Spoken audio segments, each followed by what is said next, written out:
Yeah. Yes. We didn't really have a spring.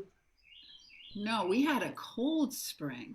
Yeah, we did. Very cold. Although I have 4 zucchinis already, so Ah, things are heating up. Okay, we are live, I think. Hold on.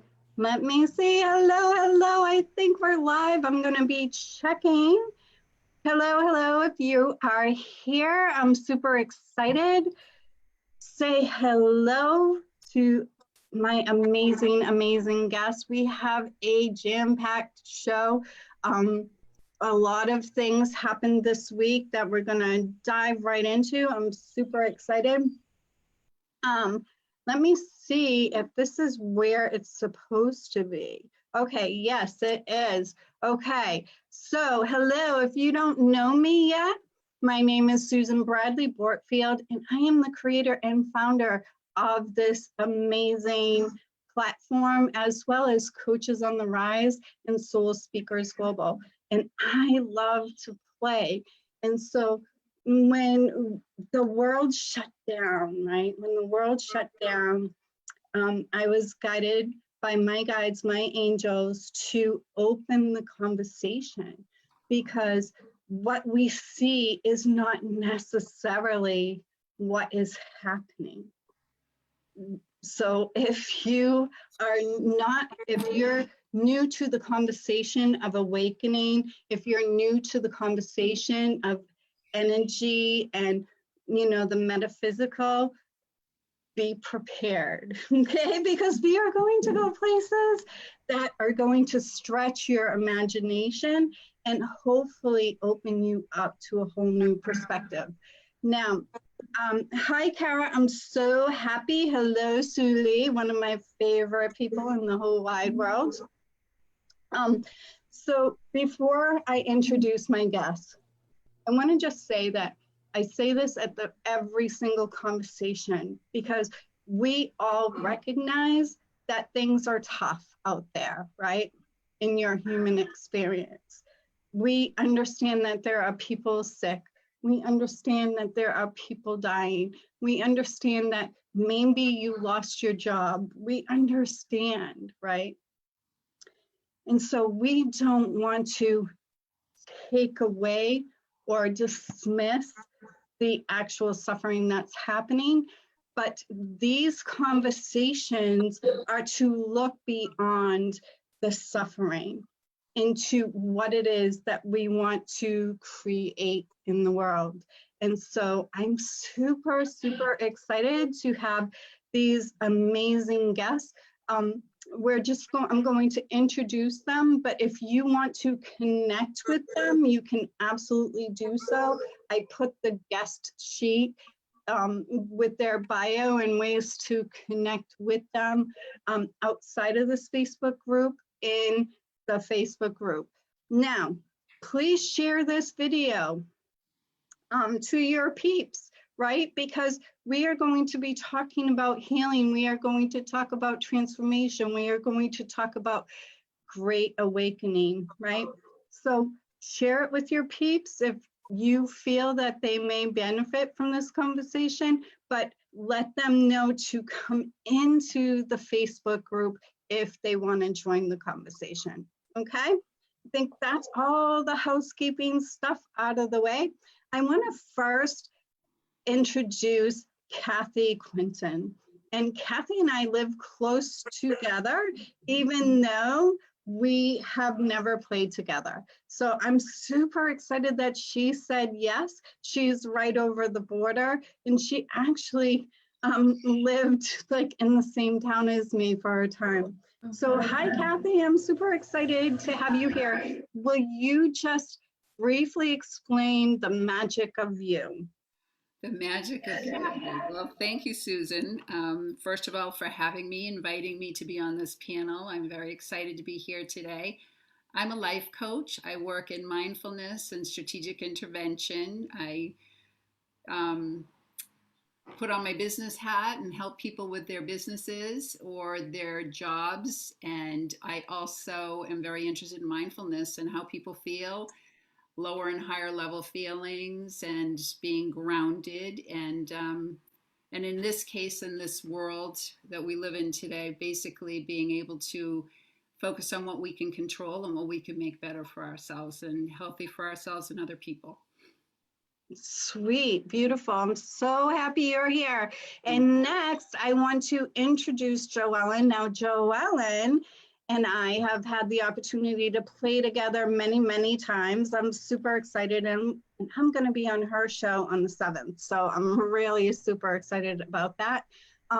So Joellen, do you want to just explain the magic of you, my darling? Thank you. Thank you, Susan, for having me. I'm loving being here with you again and meeting two other colleagues. So the magic of me, what I like to do is similar to Kathy, is I really like to coach small businesses and entrepreneurs.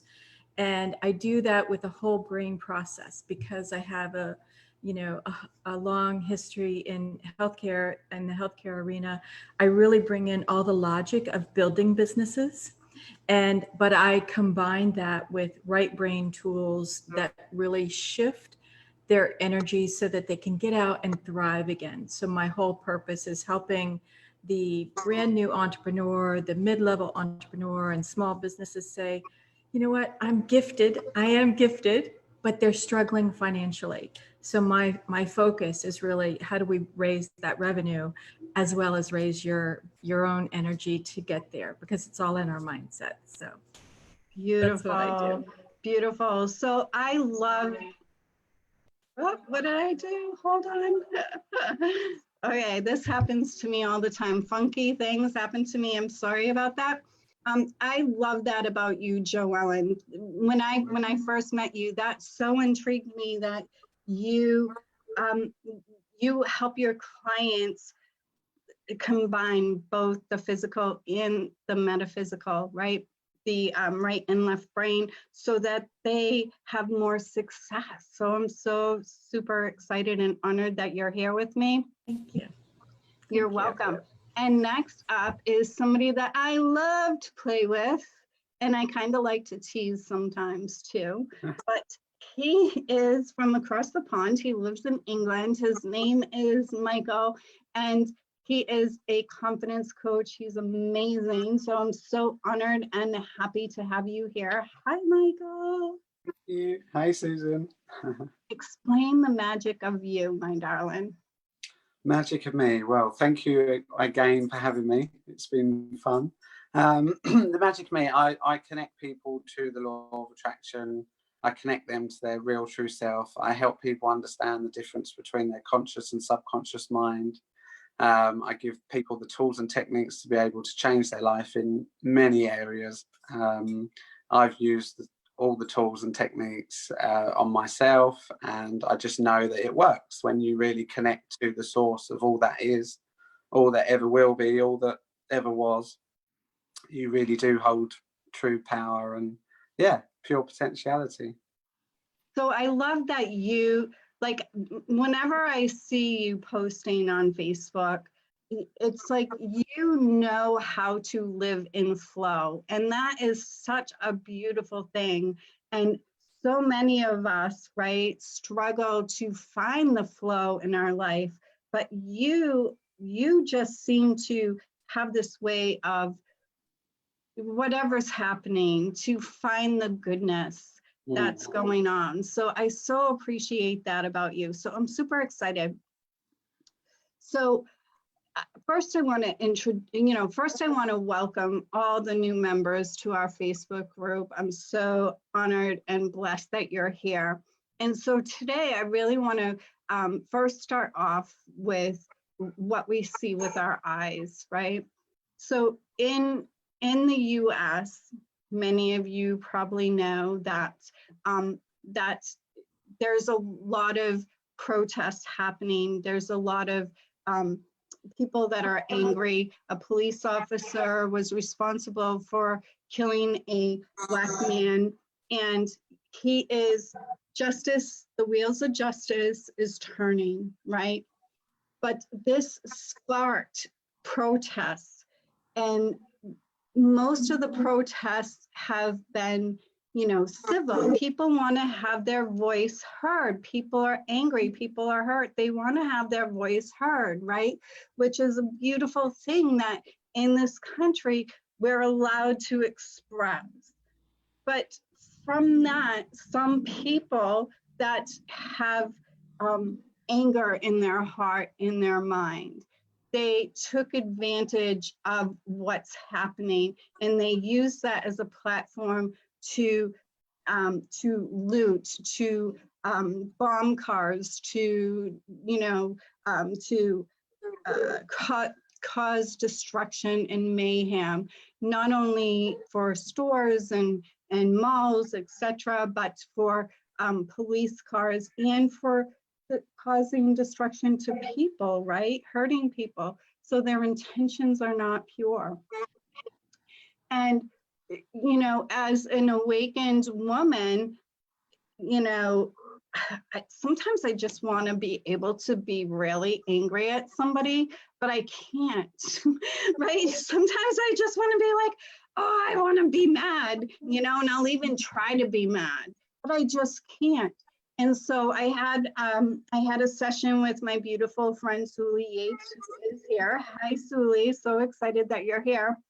And she is a channel, and she brought on I don't know if I'm saying his name right, please forgive me, Voluminous. And he reminded me that, those that are causing the destruction, they have forgotten their truth. They do not understand their own power. And so they're so disconnected from their own truth. And that's what's going on. But it's not necessarily a bad thing, because this enables us, the light workers, the coaches, the healers, to be able to see that there are still people that live in fear, that there's still people that live, closed off to their own truth. So first I want to ask the audience, because a lot of you I don't know yet, right? You don't know and love me yet. First, I just want to ask you, if you're awake, put yes, I'm awake in the chat so that I can see you and celebrate you. Okay, and I want to just say hi to Andy. Hi, Andy, I'm so happy you've joined in. So I want to start there, because we got to start in a real space, right? So what do you coaches, what do you, my beautiful guests, what do you think about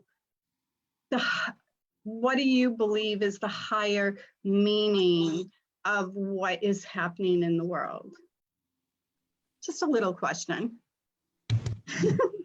Well, I might be a bit controversial. Okay. I believe that this is really a time of awakening for white people.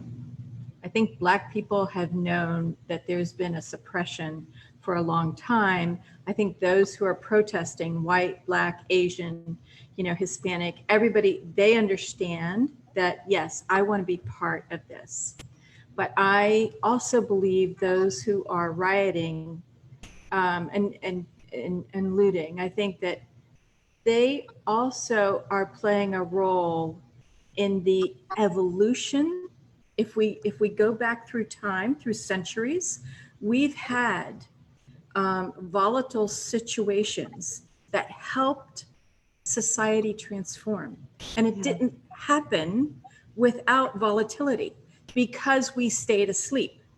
So right now, this poor man, George Floyd, along with Mr. Aubrey and the woman and the man who was filmed in New York State Park, and I mean, we could go on with evidence that there's been racial profiling, that there's been racism,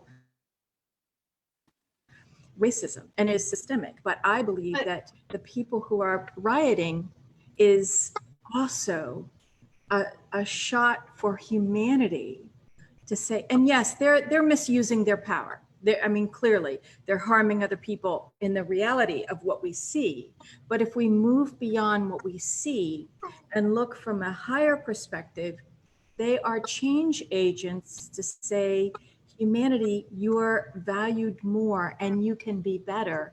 And it's really mandating that I think we take a look at, okay, there really is not just peaceful protesting, which we're all getting that message and we can all be participants, but there's a deep-seated anger. America's had, you know, slavery and so many episodes that we go back to sleep.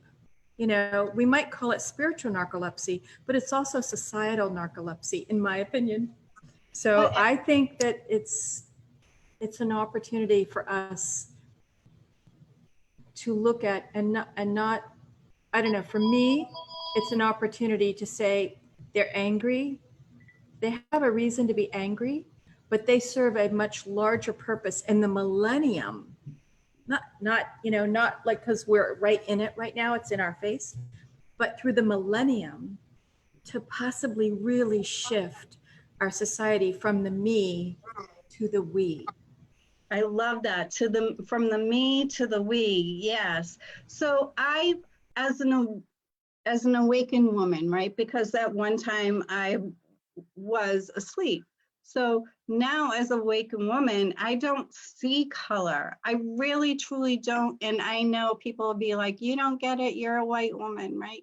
But I just see that we are all of source. We are all of God. So I love your perspective. And it is, we are in this time of great awakening, and every single person, whatever they're doing, there is a higher purpose to it all. And I truly, truly believe that. I would love to hear the perspective of Kathy or Michael. What is your perspective? And I'm going to be checking the comments to see what everyone else is saying. So Janice is saying, I agree, Joellen. Hello, Janice. I'm so happy you are here. And Suli says, I seem unable to like comments. Beautiful, Kara. Okay, for transformation, a catalyst for change. All right, beautiful, beautiful. So would somebody like to add to Joellen's beautiful perception of what is happening? Shall I go, or would you like to go? I don't mind, you can go. Okay, I agree with everything Joellen said, and also what you said, Susan. I think there's many awakenings happening. I think we really have a new world today. I think not only are we awakened to racism, the systemic racism, it was blatant. What happened to George Floyd was in our faces. Yeah. And if we ever thought things were not, that things were, you know, where I live, I thought things were so much better than they were. It's an eye opener. It's heartbreaking. Environmentally, I think we're being awakened. And I think that the pandemic has brought us to look at different things like healthcare and equality. So I think in many ways, I think people are mostly awake. And I do think that the violence that we're seeing with the riots should be condemned. People should be told it's not right. Peaceful demonstrations are, I mean, right now we're seeing demonstrations like we never saw. We didn't see it like this in the 60s. This is joint demonstrations, white and black and Asians and Americans, and all Americans are demonstrating and trying to keep it peaceful. There's a few that are very, very angry. And you're right, Susan, I agree, they're very angry. And they're just, that pain, they haven't been helped out of that pain. They may not be aware there's another way. And this is how they're so angry. It's like a steam kettle, and it's just shooting out of them because they can't control that energy. And there's other ways, there's better ways to expend that energy. And I think we're being awakened to know, to put some of those pieces together to this puzzle and to make things better. I love that, Kathy, because I thought things were much better. Like I thought, oh, Rhode Island would never, would never stoop to looting and destroying property. Yet for the past 2 nights, I've had helicopters and National Guard right in my area, 15 minutes down the road, right? So I think that we're being reminded that we're not as evolved as we believe that we are, right? And that because the whole world right now is starting to reopen. People are getting back to work and people are, engaging again, and they're out socially again. And I think the universe just said, whoa, wait a minute. Let's not go back to, quote unquote, normal quite yet. You're not ready. So Michael, what do you think about that? Yeah, I mean, for me personally, I can't fathom out what is going on with these people, because for me, like you said, we're all connected to each other. We all come from the same place. So for me personally, I don't see it. I don't understand why it's happening, but I suppose it's because I don't put my attention or focus on it. I mean, I don't read the newspapers. I don't see those stories. I can't imagine what it must be like for people at the moment over in America. But for me, we're all just one human race. There is only one race, and that's my belief. So I love that. So Barbara has a comment. She says, I feel we're in a state of evolution, education, racism, sustainability, oneness. I feel we are in that state. Other species down see or know when evolution is happening and awakened to go higher vibration level. Those that choose to change will grow, and those that can't will be left behind, sort of. Yes, yes, yes, I agree with that. Because it's all choice, right? We are of source, we are of God. We intentionally chose to come and play on this earth at this time, right? And so we all have choice. It comes down to that. So thank you, Barbara. I agree. I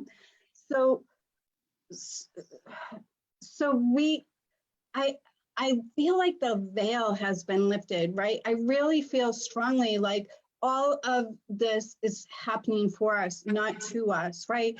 That we're like, okay, the curfew's lifted, we're going to get back to work, we can see our friends and family, we can get a hug, you know what I mean? We can actually touch each other again.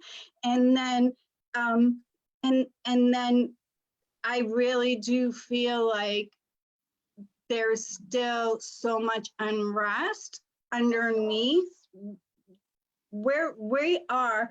Every single person, and even those people that are causing destruction, we are raising our consciousness. We are becoming more awake. If you're already awake, you're going to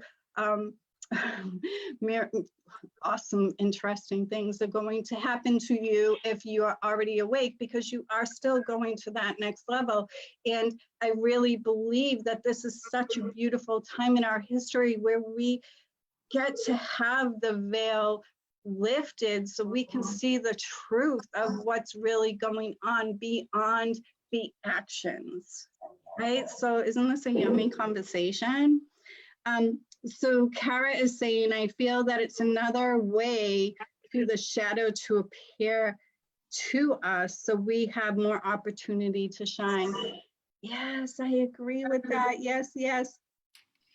Okay, so I obviously see things from, a crazy different perspective than most people, okay? And I love and accept that about myself. But can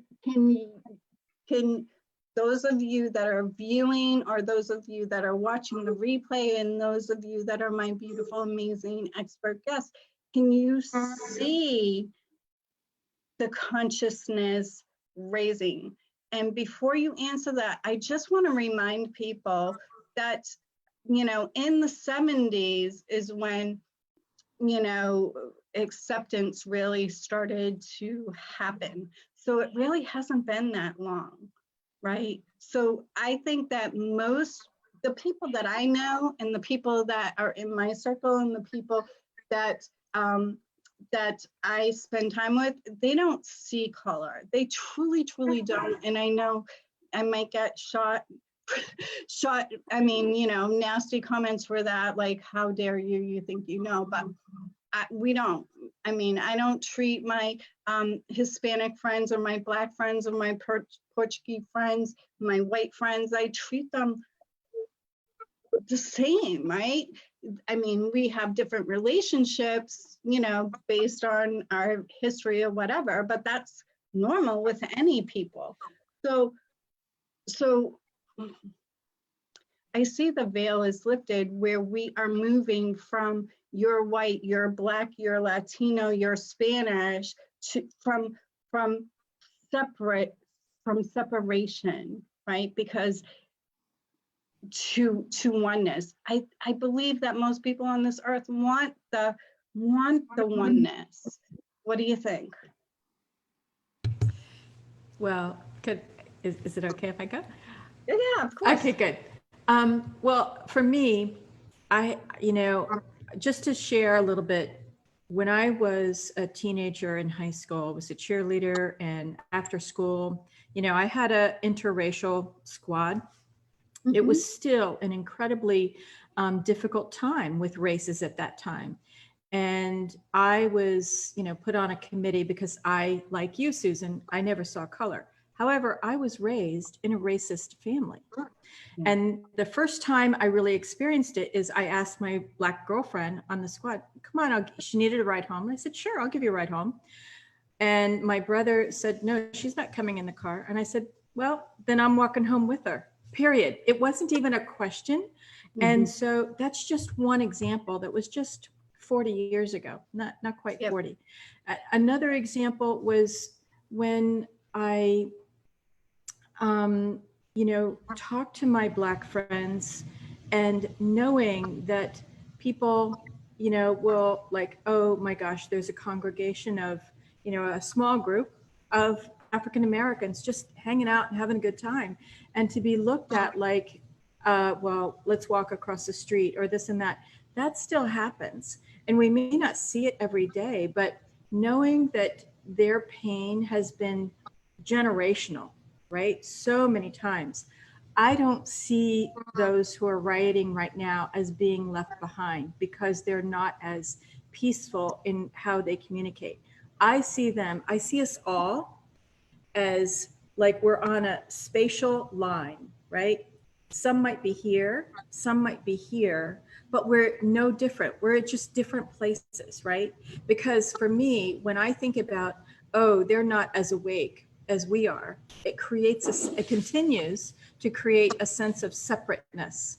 So for me, that's my perspective. I can't be separate than the person who is rioting. I might communicate in a different way, but I have to have compassion with their level of anger and understand that there is no separation. For me, right, exactly. For and me, that's what it all comes down to. Exactly, perfect, yes.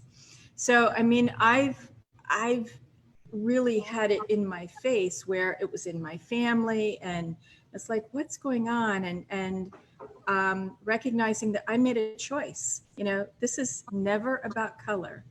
You know, as a nurse, you know, I had a manager who said, are you okay reporting to me as a Black manager? And I go, what are you talking about? Right? Because I never saw color, but other people, their experiences were different. So I look at this whole event as we have an opportunity as to teach people to communicate better. You know, that's our opportunity. But I think I want to be careful for my emotions that I'm not judging them. I may not like the outcome. You know, it is a destructive outcome. But at the end of the day, I haven't walked in those shoes where I've been judged so much. and to live with that, so that's just my take. But you're right. I totally agree that we're all one source, but I think Right. we're all one source at a different spot in the dial. I something's floating in, so I apologize. I don't mean to interrupt the flow, but here's the thing, right?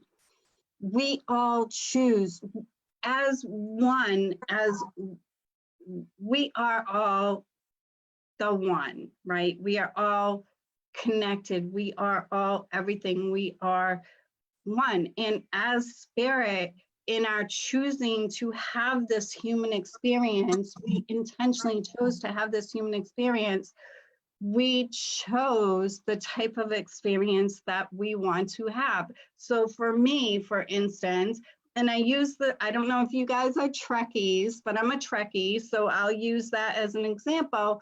Like, I always imagine a spirit, right? We went into the holodeck area and we went to the computer and we said, okay, this is the type of experience I want to have. And then the doors open and here we are on this earth having that experience. But there's other characters, there's other situations, there's other spirits, there's other players. And so depending on your circumstance, things change. But let me say, I chose to be a white woman with a physical handicap, born into a dysfunctional, messed up freaking family, right? And I chose this experience. And whether you're Black, white, Asian, Portuguese, Spanish, whatever, in truth, your spirit, you are me, I am you, right? We are one, and you chose the hard road. You chose this road, and whether your human self understands it or not, your spiritual self is going, ooh, this is so good. This is so good, right? So, all right. I knew I was going to go really deep and kind of woo today. So what do you have to say about that? Maybe should I go next, Mike? Should we keep it Yeah, like this? yeah. It doesn't matter. Pop in, whoever. So, speaking to Joe Ellen's point, I just wanted to say that we know there's systemic racism. We all agree with that. So there's inequality. And there's inequality in education. There's inequality in healthcare. There's inequality in all acts, in locations and communities. And I think that it's up to us, to raise the level of people's living circumstances. We all have human needs. And when you think of some of them, I follow the 6 human needs, and we have the need for certainty and safety. We have the need for variety. We have the needs for significance, love, connection, and the spiritual needs are growth and contribution. And if someone has been kept so low from society, even the generational pain of families that keep their own children down or their own communities down, it is, that develops the lower level feelings that pops up like a steam kettle. And there's a lot of us that understand or should, we can reach out to help. And I think that's our human experience. I think we're supposed to reach out and help. I remember hearing a very famous coach when he was teaching the 6 human needs many, many years ago, saying when you have a group of people at a party and one's a doctor, one's a psychiatrist, one's a nurse, one's a movie mongol, one's a this, one's a that, they have all these titles. And then a gangbanger walks in and he puts a gun to someone's head. Well, who's the most significant person in the room? And that is a way to find significance. Could there be a better way? Could they be a doctor? Could they be significant because they're a great chef? Of course. We want to meet those needs in healthy ways. We want to keep our energy and our higher level feelings. And it all comes from love and kindness. And education is a big part, and everyone deserves it. And those are the feelings I had in that part of the conversation.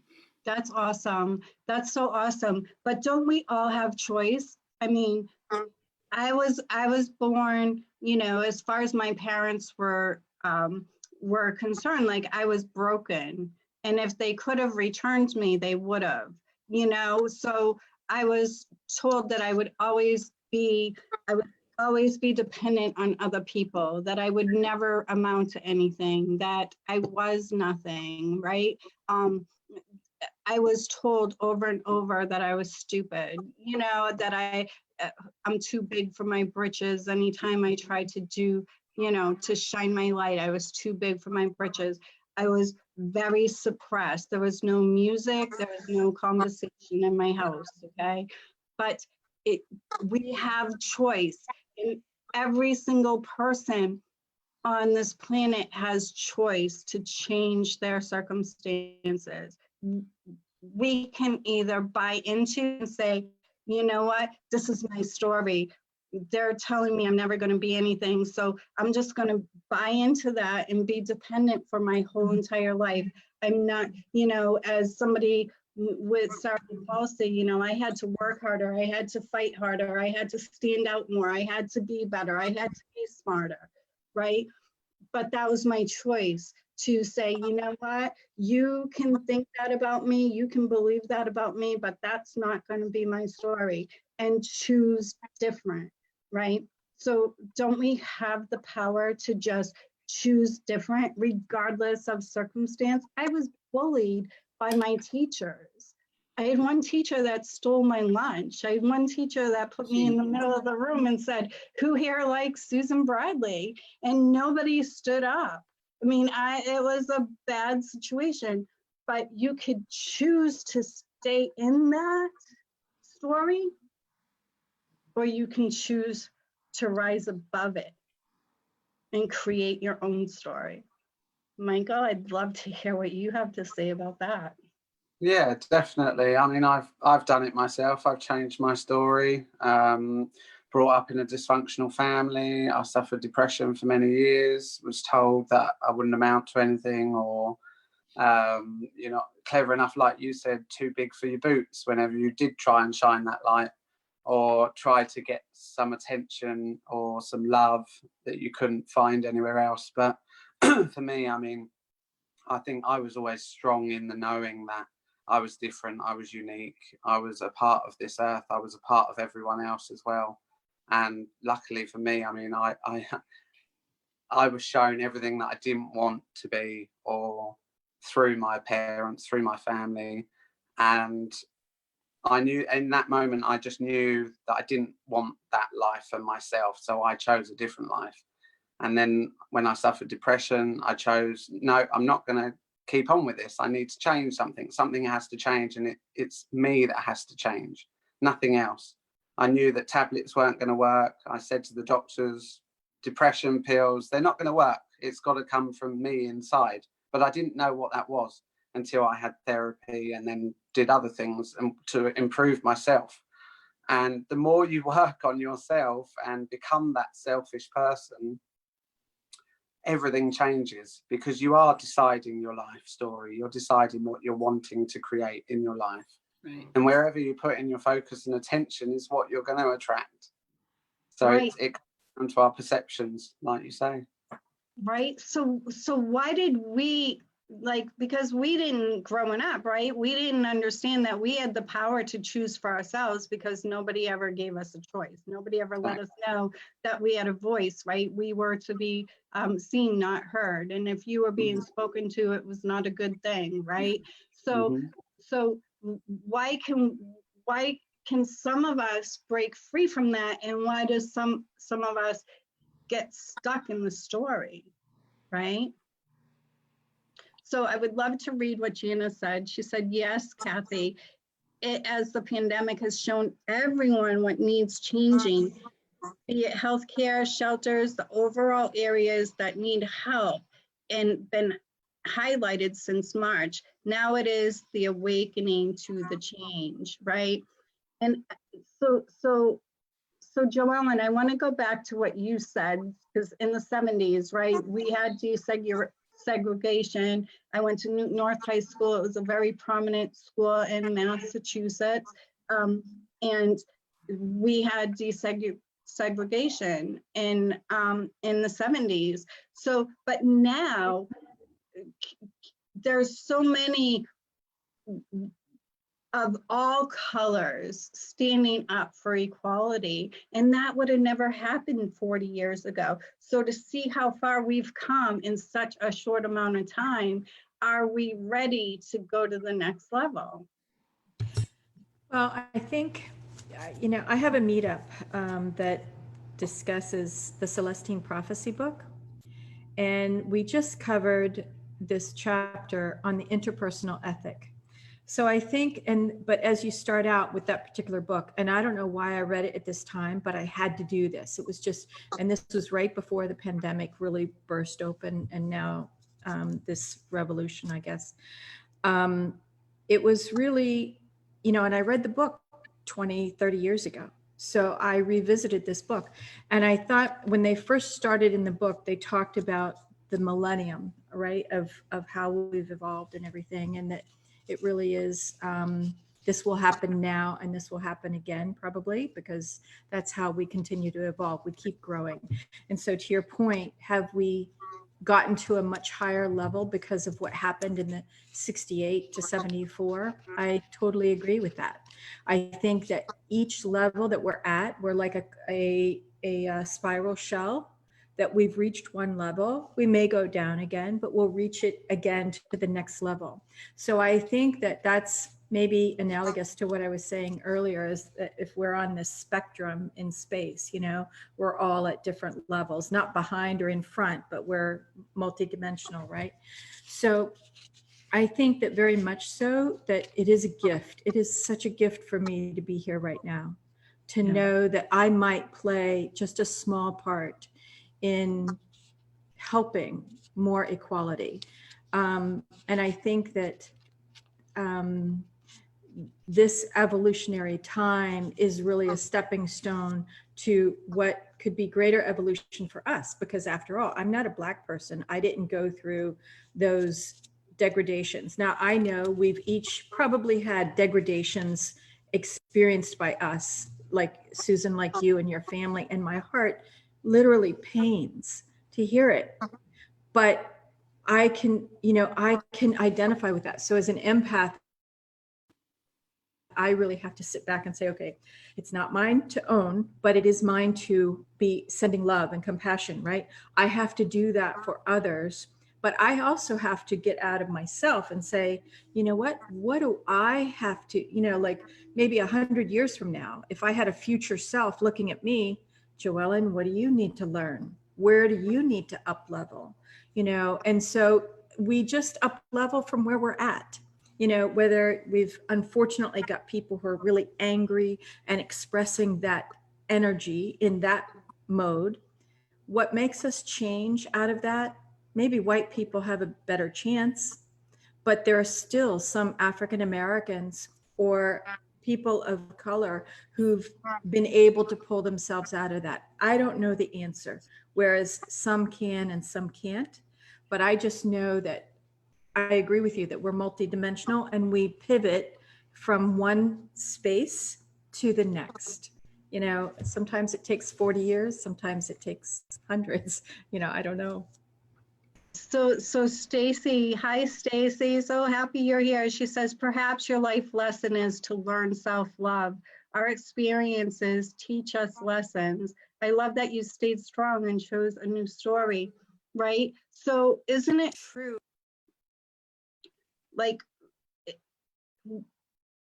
we as white people, I do not believe there's anything that we can do or we can say. Every single white person can stand up and say, you know what, we believe that you should be equal. But doesn't it come down to like what they believe about themselves and what I believed about myself and what Michael believed about themselves, himself, right? It came down to us choosing for ourselves the kind of life we want. And is it true? And this is controversial, but isn't it true that it has nothing to do with the way that we view them, because hello, we've had a Black president who was extremely popular, 60% popularity. We have Oprah Winfrey, who's the most influential woman in the world, right? So isn't it, we choose, every single person chooses. And so those black people or Muslims or Spanish people or whoever, handicapped people, you know, whoever, when you think that the world needs to change for you, doesn't it begin with you? I mean, you get to choose. And if you feel suppressed or you feel stifled, isn't that what you're choosing? That's big. Sorry if I offend anybody. It's not meant to be offensive. I love all people. True. Right? Is there really anything that we can do to change somebody's mind when they think that they got the raw end of the deal? I think when people are in a position where they're not reaching for more in their life, I think they've lost hope. They've lost sight of hope. And it's like the little elephant story that we all know so well, where the baby elephant has the rope tied around its leg and its trainer ties it up every day. And the little baby elephant strains against that rope and strains against that rope and completely gives up and loses all hope. This is where I'm going to be, in this spot, tied to this rope.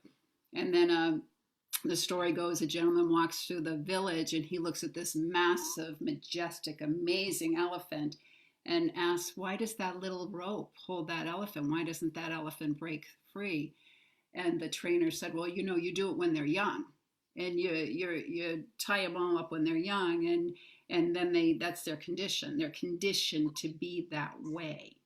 And we have to understand that when we've come out of circumstances that are difficult, I believe there was a spark of hope. When we speak about Oprah Winfrey, by the way, I adore her and I would love to be her best friend. I agree with you, she's phenomenal. I think she had a spark of hope.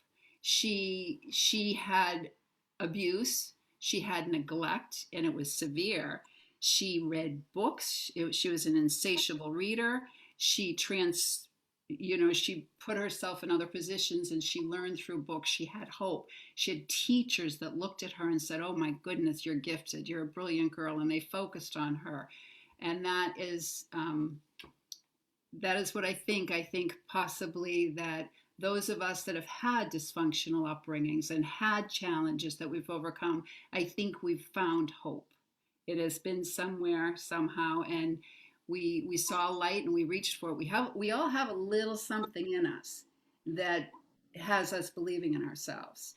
Can I say this though, Kathy? Like, I think that my attitude was like, screw you, I'll show you. You know what I mean? It wasn't. Yeah, and then you hoped you could follow through on it, and there was a little nugget inside you of strength and hope and light, and you just went with it. And all humans have it.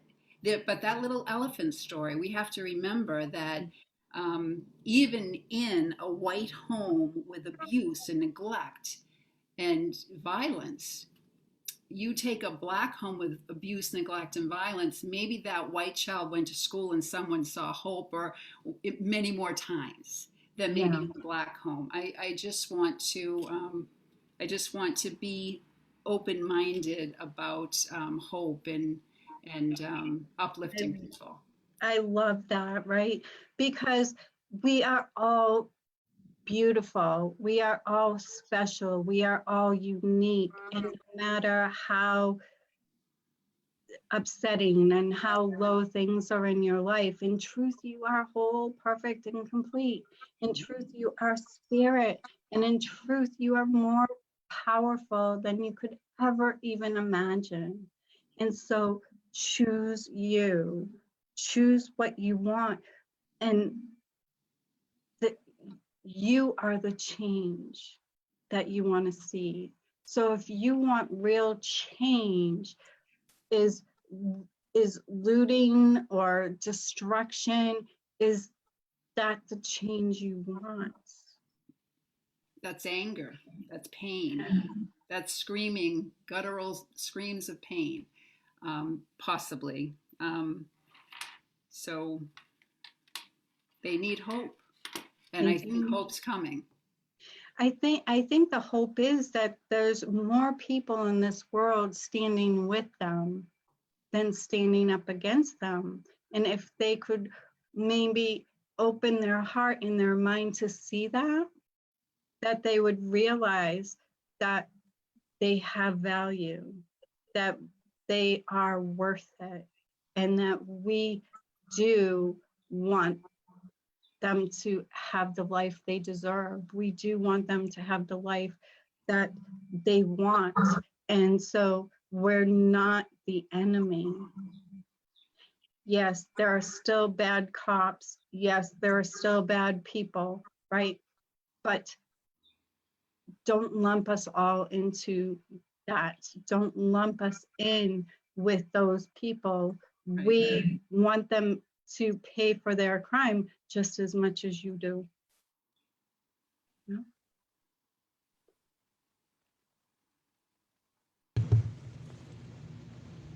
Okay, go ahead. I'm waiting.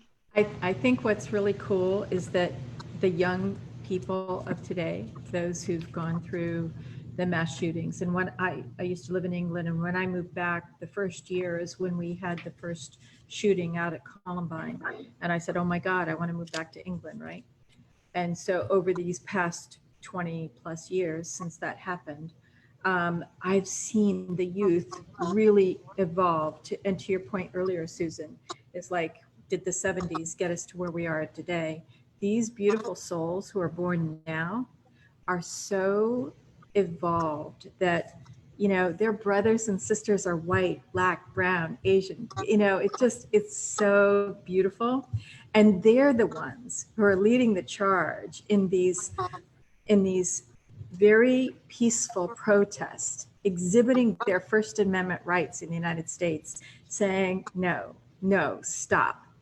And they're taking the bull by the horns, and I'm getting goosebumps, just that we are in a new day. We are in a new day. And we are in my generation, and the younger people are saying, enough is enough. We are all one. We are humanity. And how do we express this humanity as one, not of color, not of gender, not of, our scale on the financial imprint? You know, we're not that. We are all one humanity.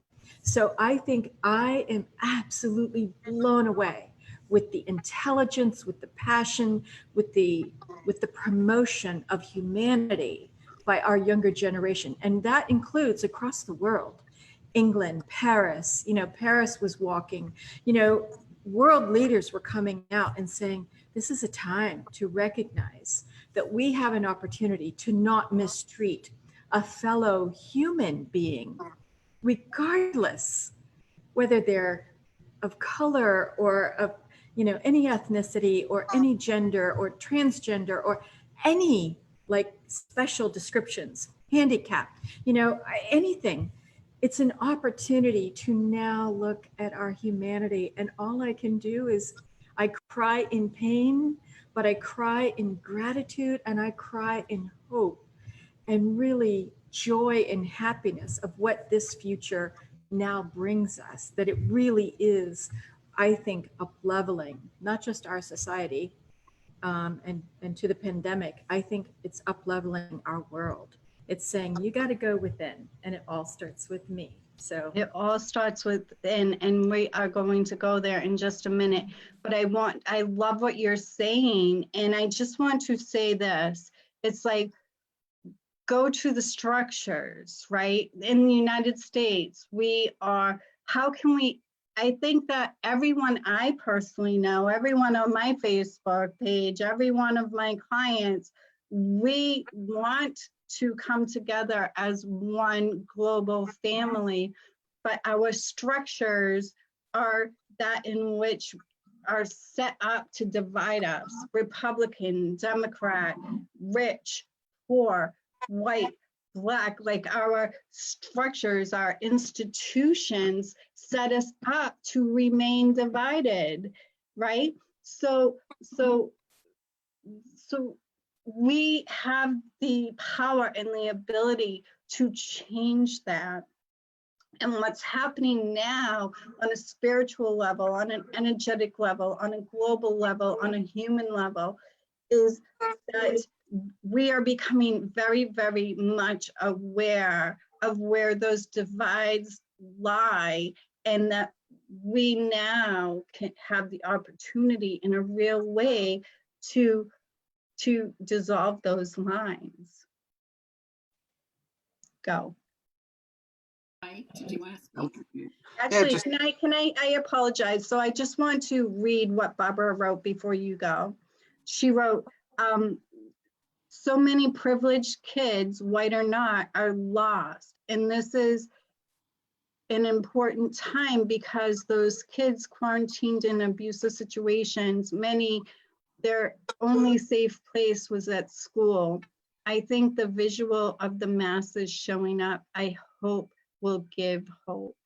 Yeah, beautiful, beautiful. Yes. Go ahead, Michael. I'm sorry about that. No, I think, yeah, just awareness comes up for me. It's giving people the space to heal and being aware that we all have that choice to express ourselves in any ways. I mean, there's so many possibilities. It's unlimited what we can achieve, what we can do. And I think, yeah, people are waking up. People are starting to come together as one, as we've seen with the pandemic. People are joining back up and communicating in better ways, and things are happening now more online, and the world is definitely changing, and it all starts with us, like you say, Susan. So it's almost like they lifted the veil so we could see those spaces and places that we need to move beyond, right? And I think it's time to move beyond white, Black, Asian, Portuguese, Spanish, and become just human, right? They're just labels. Human, and not Republican, liberal, or Democrat, but we are human. We are human, regardless of the labels we wear, regardless of the colors we wear. We are human. And so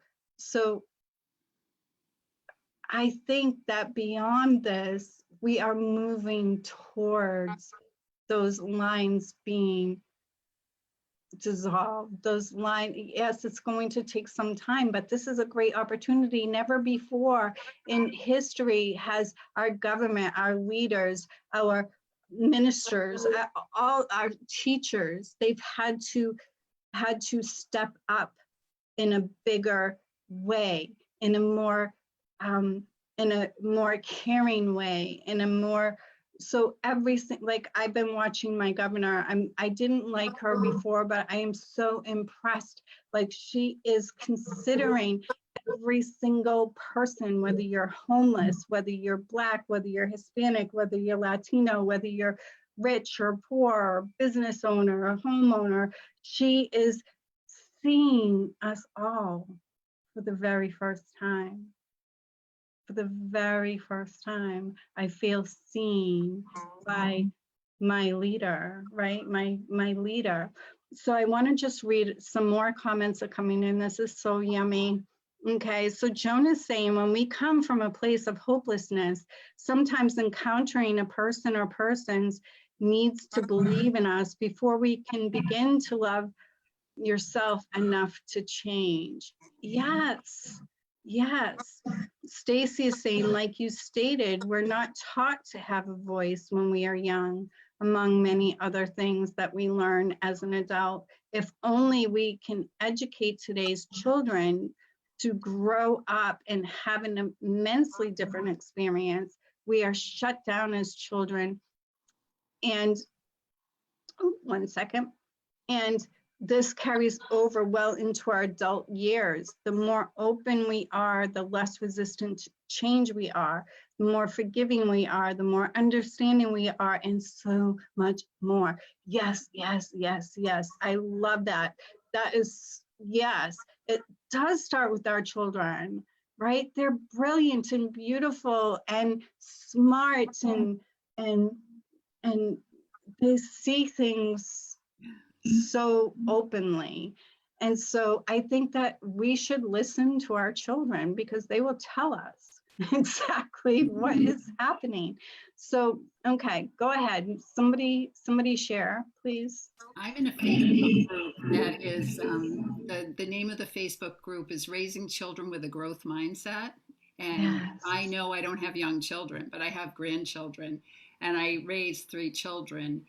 And it's a phenomenal Facebook group. But I hope you don't mind my saying it because No, it's okay. for any parents, I would recommend it highly. And there's negativity and positivity and how to teach them, and when the children get angry and at different stages, and how can they find their voice, and posters that are created about empowerment. And it is just such a strong message for children. And you're right, my generation was raised, children should be seen and not heard, for sure. I did a little bit better with my children. They were allowed to have their voice. They're doing much better with their children. And we are evolving and we're growing. And that's what we're supposed to do. And to your point about this being a new world right now, we had so many knocks on the door to, hey, this is happening, guys. Bubble, bubble up. Hey, the environment, bubble, bubble up. Hey, the Me Too movement, bubble, bubble up. All of these things were just, steaming, just cooking right there. And then, pow, it all exploded. You didn't see it, so we're going to create awareness to you. And here it is. And to the point of children, yeah, I mean, we don't want to tie a little rope around their leg and set their mind like that. We want to expand them. When I grew up, a lot of time, when I raised my children, I'm kind of ashamed to say this, and I've apologized to them for it. When they started shining, I got a little nervous for them. I was like, okay, not too much attention, calm down, because I was afraid people would have a problem with them. And the Marianne Williamson quote about shining and who are you not to shine comes to mind. And I apologized to them and said, shine, do your thing, because I was taking away their voice. And, Yes. and so that's why it's so important to start with children, to love them, to let them speak, and to know how wonderful they are, and try not to transfer your anger and your insecurities, if you can, onto them, because then they take it, and that's how the generational patterns continue. Yeah, I love this analogy. It's like, because we do screw up our children, people, as parents, right? Because we put our beliefs and our insecurities and our fears on them. But if you think about a new baby being born, right? They are so awake and they still know the truth of who they are, and they come into the world, and you don't have to teach them how to suckle a breast. You don't have to teach them how to get attention. They know to cry. You don't teach them to roll over. You don't teach them to sit up. You don't teach them to stand up. And then it all goes to hell, right? Once they can walk, then we're like, okay, slow down, sit down, be good. We always allowed them to cry since birth for what they want. But then when they're 2, we're like, stop crying. Right? Stop doing this, stop doing that. You can't do this, you can't do that. And it's so true. I'm so happy that you brought this up, Kathy, because they are our leaders of the future. Our children and our grandchildren, they are the leaders of tomorrow. And so shouldn't we help them become the best leaders that they can be, instead of them having to learn it once they move out of the house? Yes. Yeah. Absolutely. I agree with that 100%. And I'm seeing it more and more. I think our young parents now are very aware and becoming more aware. I'm very hopeful. I have hope. I have hope for us all. I do too. And thank God for our children, because, you know, we have yet to get it right, but I do have hope that they will get it right even more. Not that we can't really get the experience wrong, but I really feel like our children will be more accepting. Our children will be more open to new ideas. I think meditation should be taught in schools. I think that, you know, everybody knows how I feel about no sports and no art and no music in the schools. I think that's even more important now than ever, to not take that away, because it's through our imagination, it's through our creativity that we come up with new ideas and new innovation and new inspiration. So if we take that away from our children and just teach them to memorize crap, right? How effective will they be later in life? This could go. I think this is a next week conversation, but I want to just right now, I want every single person to remember who you really are in truth. And in truth, you are whole, perfect, and complete. In truth, you are spirit, and you chose to have this human experience. And you knew in the choosing of it that you would forget your truth. You knew in the choosing of it that it would be messy and confusing and painful, right? But you still chose it. And regardless of how you're feeling about your life, the truth of who you are as spirit, they're like, oh, this is so good. This is so good. Even because if you think about it, as spirit, whole, perfect, and complete, you're all blissed out all the time, right? If you chose to have a human experience, why would you choose an experience where you're all blissed out and life was so easy and good and calm? You wouldn't, because you already had that. So in this chaos, in this mess, in this confusion, you chose it, and you happily chose it, and you were excited to choose it, and you programmed the type of experience you wanted to have, and when those holodeck doors opened, you jumped right in.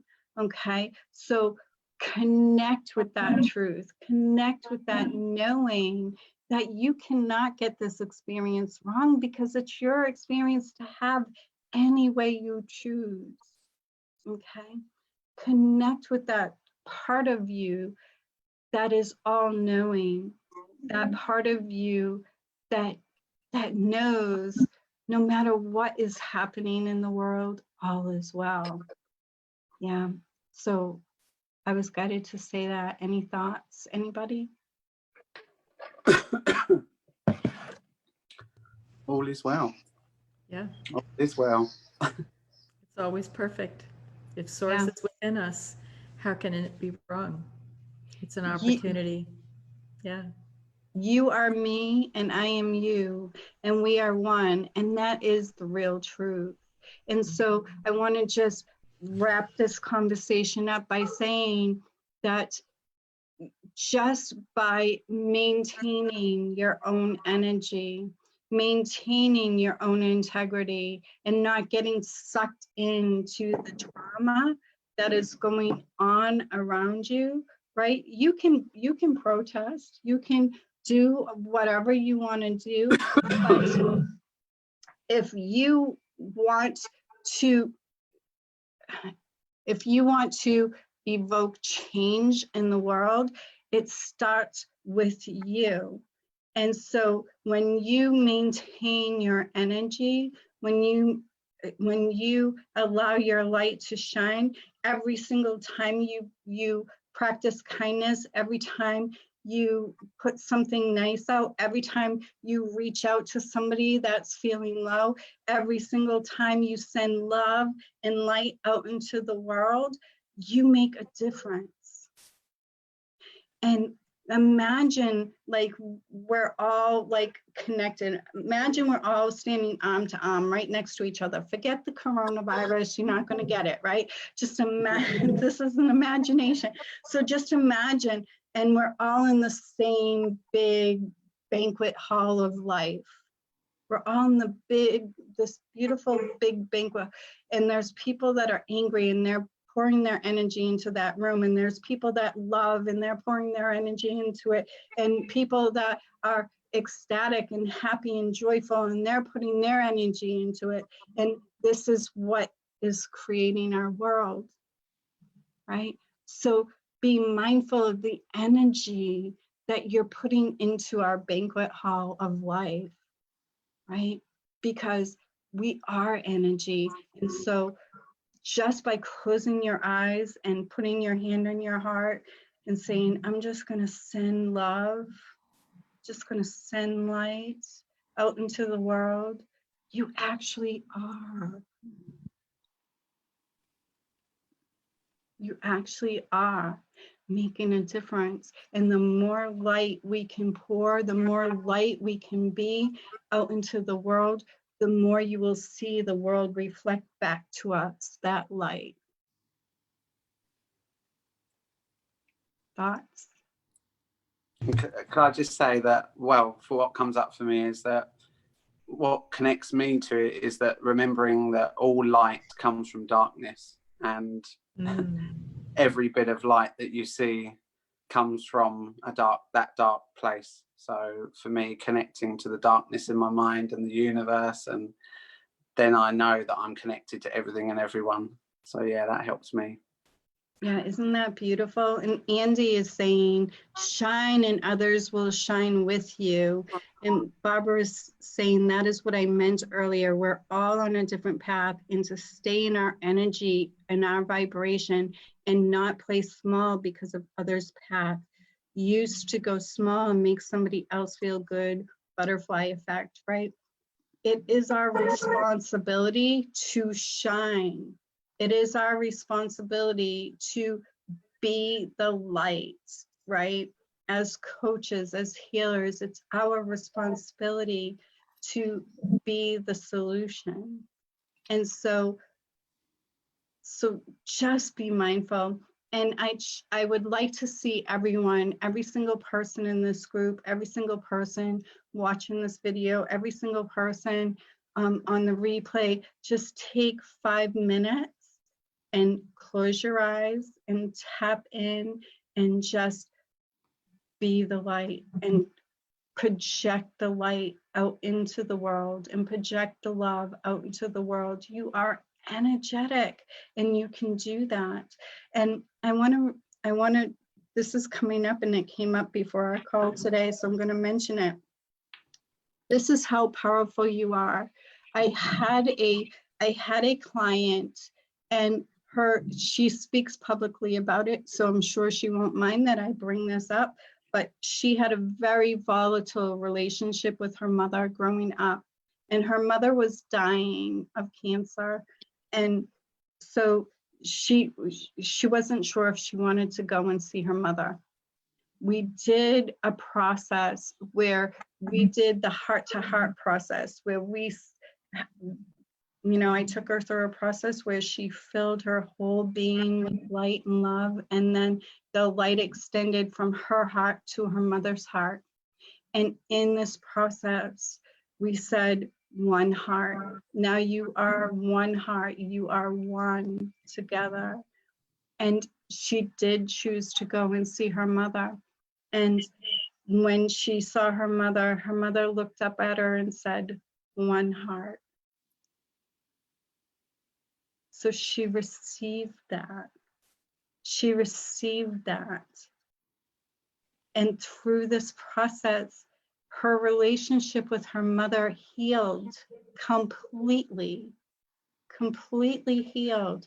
And the relationships in her family healed through this. And so that's how powerful you are. You can at any time send light and love to any single person. And if they're open and they are willing to receive it, They will. I get all, I go really woo because I've seen the miracles. I've seen so many miracles that you would think that could never happen, but it did. And so you are so much more powerful, and you have the power to evoke change in this situation. And what's happening now is a very good thing for all of us, because we needed that veil to be lifted so we can see those that are still in pain. It was important. And so that's what I would like to leave you with. And so, Michael, what are your parting thoughts? What do you have to say to everyone watching right now in parting? Oh, I think you've covered everything, just about being. Remember your beingness. It's so important. Just be aware of what goes on in here, and know that you can change your story and you can change the world. Yeah. Yeah, isn't that beautiful? So, Kathy, what would you like to say in closing? In closing, I'd like to say I think the way we show up with our energy is incredibly important. I love the process you did with your client, the heart to heart, the one heart. And then I love that the daughter took action. And in this day and age, with so many people suffering, there's real pain out there. We can reach out to them via phone call, donate in places where we can donate, bring food, make food, offer our coaching services when we can. And I believe that we need to use our energy in a special way, that we take action with it. How we show up is very important. And I think that being a calming influence right now and helping people focus on what they can do, because there's many things we can do right now that will help us be whole and even grow great. We're being stretched. All of us, the world is being stretched right now. And it's almost like we're leaping in time. It's so impactful, right? This is so significant of a time that I think that really being kind, doing good, and using our energy and taking action with it, I think it will uplift people. Yeah, I believe that. I believe that. How do you want to show up in the world, right? Ask yourself that every day. How do I want to show up in the world? And you are the change that you want to see, right? Joellen, what would you like to share with everyone in parting? Wow, this has just been incredibly moving for me too. I think as people wake up, to your point, what do you want to focus on? Focus on the good, see the light, and ask yourself from your energy what you can do. What if I could make a difference? That's unlimited. That's limitless potential, right? What if I did this and this outcome came to be? What if? I find those two powerful, powerful words. And I think if we focus on the potential, the possibility, the unlimited scope of what we can do right now, what if I could do this? Just one voice. Yeah. But I'm honored. I love what all of you have said. I just love the energy. I could stay in this energy all day. It's so awesome. I would love to hear those that are watching. I would love you to share your takeaways. And I invite all my guest experts, they are experts in the law of attraction, to share, share your wisdom and knowledge in the group, and invite people to play with you in your playground.